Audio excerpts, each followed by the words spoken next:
Halo guys, akhirnya sampai di Palembang dengan drama. Tahu nggak sih, ternyata tiket kita sebenarnya besok. Jadi tadi kita bangun, udah mau dijemput, ternyata tiketnya buat besok. Dan tiketnya online nggak ada. Tapi itulah guys, member kita pada baik-baik. Akhirnya ada orang dalam bisa bantu. Dan akhirnya kita udah sampai di Palembang. Ini kita nggak bisa check-in jam segini. Jadi kita kayak mau ngopi-ngopi dulu. Habis ngopi-ngopi baru kita LOP langsung jam 1. So ini aktivitasnya, kemarin LOP, ini LOP, ya kayak gitulah. So jangan kalian ngeluh terlalu banyak karena kita semua masih berjuang. See you.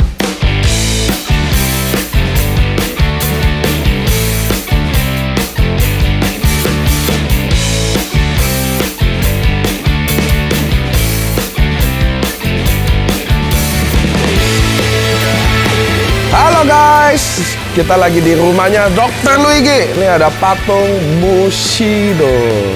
Lihat nggak rumahnya? Gede banget ya sih. Dulu guys, rumah ini masih nggak ini. Tapi itulah, lihat AFC. Bisa benar-benar berubah nasibnya tentang tergantung seberapa keras kalian pengen berjuang. Bener nggak sih? Apa bedanya Dr. Luigi sama kalian?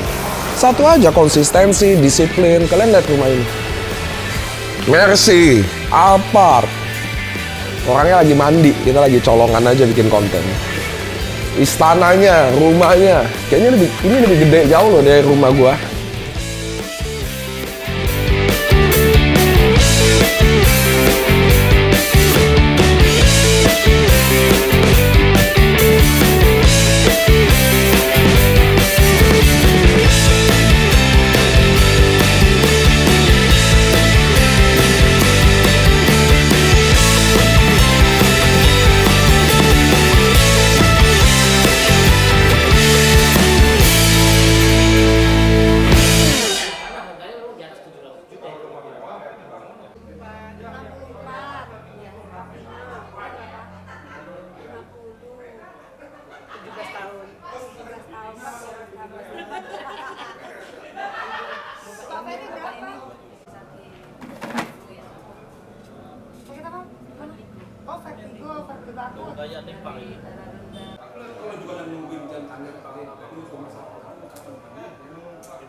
Kita lagi di tenda biru, ini tempat bersejarah ketemu Dr. Luigi pertama kali.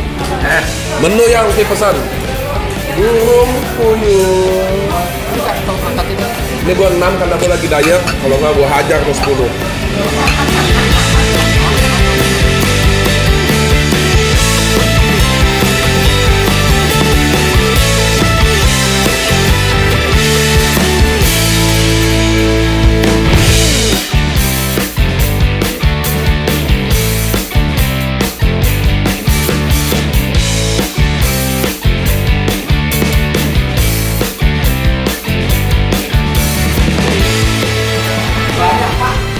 Nah ini yang perlu belajar.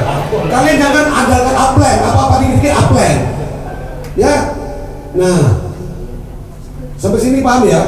Jadi tolong hargai, ini duit gede. Kerja UMR diprioritaskan. Hasil UMR Palembang berapa? 3,5. Itu sebulan lo dapatnya. Untuk dapatkan 3,5 juta berapa biaya yang dikeluarin? Kalau kita diamond closing 1 ruby berapa dapat duitnya? 5,5 tambah 300, 8,5. dan ini tidak diprioritaskan.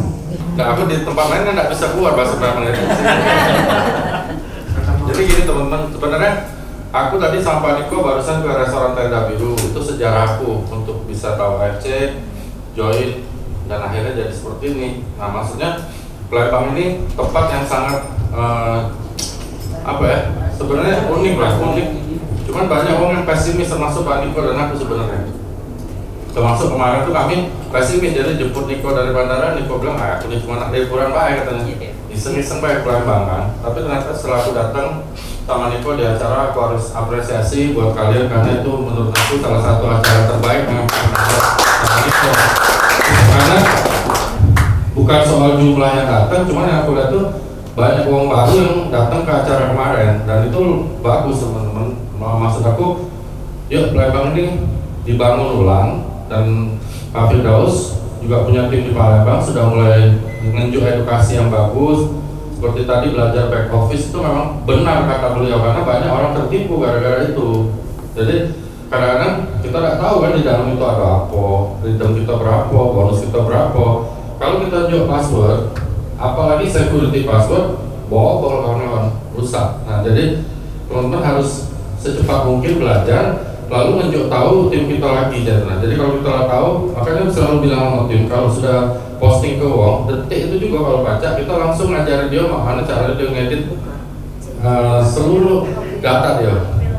Lalu, jadi teman-teman, back office ini sebenarnya sentral dari cak mana kita jalani bisnis ini, cak mana kita nyari ke bonus, cak mana kita mantau dan sebagainya. Nah, di situ nanti akan banyak pilihan-pilihan menu yang kawan-kawan sebaiknya belajar supaya teman-teman bisa jingok, oh perkembangan aku cak ini, bonus aku cak ini, hari ini siapa tim aku yang posting, terus tim aku di daerah ini mana siapa yang lagi bergerak, siapa yang aktif, siapa yang tidak, seperti yang dianjurkan Pak Niko. Itulah pantauan kita untuk kita roadshow nantinya. Jadi kalau kita nak roadshow bukan pasif-pasif juga teman-teman, kita harus jingok kita nak roadshow mana yang aktif, mana yang tidak, mana yang sudah mati, mana yang belum, seperti itu teman-teman. Dan aku sebagai salah satu yang mulai ini bersama Pak Niko, aku jadi saksi itu bahwa bisnis ini bisnis yang memang tidak hianat sama kita. Nanti Pak Niko akan mungkin lebih gamblang jelasinnya. Karena dari awal dibikin, seperti Pak Niko sampaikan pada kami, sistem ini dibuat memang supaya kita member ini pacak menang kawan-kawan. Itu penting, karena di dalam lain dibikin supaya ownernya yang menang, makanya kalian kan kecewa.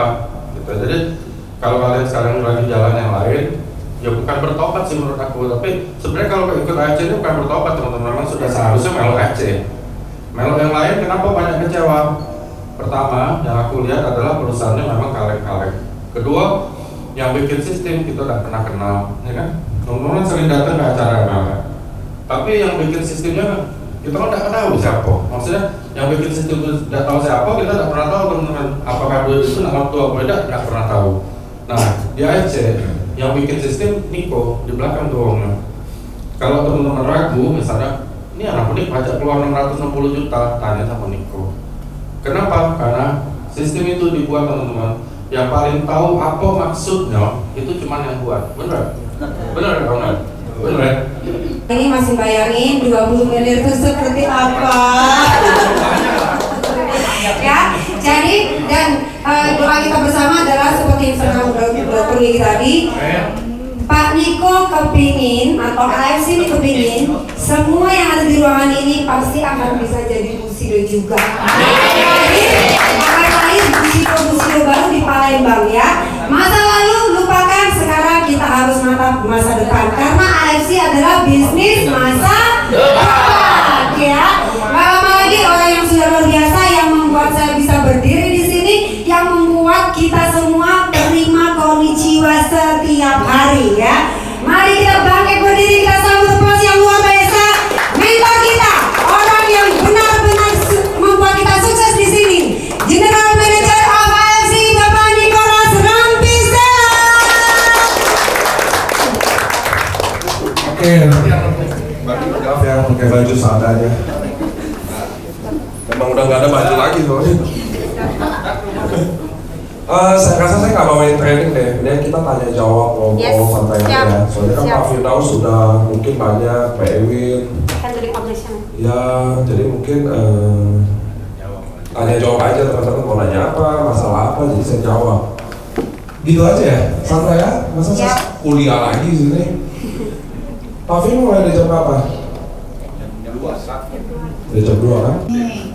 Kan saya baru kenal AFC, jadi pas lagi prospek ternyata yang saya prospek ngeceknya di online, di Shopee sama Lazada, ngelihat harga lebih murah, iya, jadi kebanyakan mundur. Ya. Teman-teman harus tahu sistem ini kan distribusi pribadi sifatnya. Jadi bisnis ini adalah kalian jadi distributor. Jadi kenapa ada di situ? Ya karena kalian yang masukin. Itu aja alasannya. Sampai sini jelas ya. Kenapa ada di situ? Karena kalian yang masukin. Dan menurut saya sampai mati tidak ada produk yang tidak ada di situ juga. Sekarang pertanyaannya kan gini. Kenapa kalian tidak bisa menjual, sedangkan yang lain bisa menjual? Itu kan yang sebenarnya lebih tepat pertanyaan kan. Soalnya mohon maaf Mbak, ini bahkan contoh 1,8 juta. Saya yakin Mbak jual 600.000 dan saya yakin saya yang jual 2 juta, Mbak tetap nggak laku dan saya lebih laku. Saya bisa jamin 100%. Kenapa? Karena masalahnya adalah gini loh, kalian itu nggak bisa prospek. Kalian itu cuma jualan, sedangkan bisnis ini harus bisa prospek, bukan jualan. Karena kalau kalian jualan, nggak usah di MLM, dagang biasa aja kan, sales aja nyales, jual barang apa aja. Sedangkan kita yang di dunia network ini, kita harus prospek. Nah ini yang bikin beda loh. Sekarang yang kalian harus belajar sebenarnya cara prospek. Betul kan? Karena kalau ada di online ada, lalu Herti Sitorus hari ini harusnya nggak ada. Karena dia juga cuma jualan di sosial media dengan harga normal. Sherigan hari ini achieve 3 tiket Cina. Mestinya kan nggak ada yang bisa laku kecuali yang online. Anda setuju nggak ini? Iya dong, Mbak. Kalau itu mengganggu, tadi saya habis makan empek-empek di 88 satu butir angkat berapa ya? Di Dempo apa? Dempo satu butir 8.000. Jadi si Dempo waktu dia jual 8.000 dia yang paling punah dong karena dia yang paling mahal. Sama-sama PMP adaan kok. Anda ngerti gak sih ini maksudnya? Jadi ini bukan masalah mahal atau murah, ini masalah gimana deliver prospeknya yang benar tuh kayak apa. Prospek itu apa sih teman-teman? Jadi rata-rata kalian ini jualan ini adalah presentasi, rata-rata. Jadi barang ini apa, berasal dari mana, bisa buat apa, ngerti ya? Itulah orang dagang kayak gitu. Bedanya kalian banding-bandingin. Nah kita nggak di level itu. Makanya kita nggak pernah banding-bandingin produk lain, jelek-jelekin produk lain. Kalau prospek apa yang diceritain? Nah kalian boleh catat. Nomor 1 adalah background. Jadi ibu tadi yang nanya siapa namanya ibu? Leni. Ibu Leni kerja apa? Ibu rumah tangga. Jadi ceritain dulu background. Leni ibu rumah tangga, gitu ya. Ada yang PNS, ada yang karyawan swasta, ada yang mantan apa, ngerti ya? Oke, kita udah selesai roadshow Palembang. Buat aku sih seru banget ya. Dan ini pertama kalinya aku ngelihat testimoni dan nangis-nangis itu di sini. Testimoni dari daerah Mat ya. Bener, biasanya aku ngeliat testimoni biasa-biasa aja gitu. Cuman kali ini tuh kalau buat aku ya menyentuh banget. Karena emang bikin inget sama anak sih gitu. Nah abis ini kita mau roadshow lagi. Lanjut Pekanbaru. Benar, kalau aku sih Pekanbaru sama Lampung ya. Dan nanti bakal ada juga di Jambi. Jadi pastiin ikutin terus vlog AFC Roadshow. See you next trip. Ciwa.